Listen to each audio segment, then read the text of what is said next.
ಹೊಟ್ಟೆ ನೋವು, ಇದು ಚೆಸ್ಟ್ ಪೈನ್ ಅಂತಾರ, ಅದು ಸ್ವಲ್ಪ ಡಿಫಿಕಲ್ಟ್ ಆಗಿದೆ. ಸರ್ ನಮಸ್ತೆ. ನಮಸ್ತೆ ಸರ್. ನಮಸ್ತೆ. ನೀವು ತುಂಬಾ ಗ್ಯಾಸ್ಟ್ರಿಕ್ ಇದೆ ಅಂತ ಬಂದಿದ್ರಿ. ಸುಮಾರು 3 ವರ್ಷದಿಂದ ಗ್ಯಾಸ್ಟ್ರಿಕ್ ಇದೆ, ಸಿವಿಯರ್. ಏನೇನ್ ಆಗ್ತಿತ್ತು? ಹೊಟ್ಟೆ ನೋವು ಏನೇನ್ ಬರ್ತಿತ್ತು ನಿಮಗೆ? ಪ್ರಾಬ್ಲಮ್ ರೆಗ್ಯುಲರ್ ಆಗೋದು ಹೊಟ್ಟೆ ನೋವು, ಇದು ಚೆಸ್ಟ್ ಪೈನ್ ಅಂತಾರ, ಅದು ಸ್ವಲ್ಪ ಡಿಫಿಕಲ್ಟ್ ಆಗಿದೆ. ಲಾಸ್ಟ್ 3 ವರ್ಷ ಆಗಿದೆ. ನಾವು ಇಲ್ಲಿ ಬಂದು ಒಂದು 3 ತಿಂಗಳಾಗುತ್ತೆ. ಇವಾಗ ನಮಗೂ ಸ್ವಲ್ಪ ಒಂದು 50 to 80% ಕಂಪ್ಲೀಟ್ ಆಗಿದೆ. ಇವಾಗ ಮಂತ್ಲಿ 1 ಟೈಮ್ ಅಲ್ಲ 2 ಟೈಮ್ ಕಷ್ಟ ಬರುತ್ತು. ರೆಗ್ಯುಲರ್ ಆಗಿ ಬರುತ್ತೆ, ಡೈಲಿ ಬರ್ತಿದ್ದು. ಡೈಲಿ ಇರ್ತಿತ್ತು. ಅದು ನಿಮ್ಗೆ ಎಲ್ಲ ಕಡೆ ತೋರಿಸಿದ್ರ? ಬೇರೆ ಬೇರೆ ಕಡೆ ಬೇರೆ ನಾರ್ಮಲ್ ಮೆಡಿಸಿನ್ ಇದು, ಹೋಮಿಯೋಪತಿ ಎಲ್ಲ ಹೋಗ್ಬಿಟ್ಟು ಲಾಸ್ಟ್ ಇಲ್ಲಿ ಬಂದದ್ದು.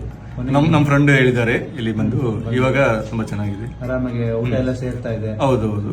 ಮತ್ತೆ ಏನು ಹೊಟ್ಟೆ ನೋವು ಬರ್ತಾ ಇರೋದು ಆ ತರದ್ದು ಇಲ್ಲ ಇಲ್ಲ, ಏನೂ ಇಲ್ಲ. ಸೊ ಎಲ್ಲ ಕ್ಲಿಯರ್ ಆಗಿದೆ. ಕ್ಲಿಯರ್ ಆಗಿದೆ. ಒಳ್ಳೇದಾಗಿ ಕಂಟಿನ್ಯೂ ಮಾಡಿ. 1 ಮಂತ್ ಮಾಡಿ, ಆಲ್ಮೋಸ್ಟ್ ನಿಮ್ಗೆ ಕ್ಲಿಯರ್ ಆಗುತ್ತೆ. Okay sir, thank you sir.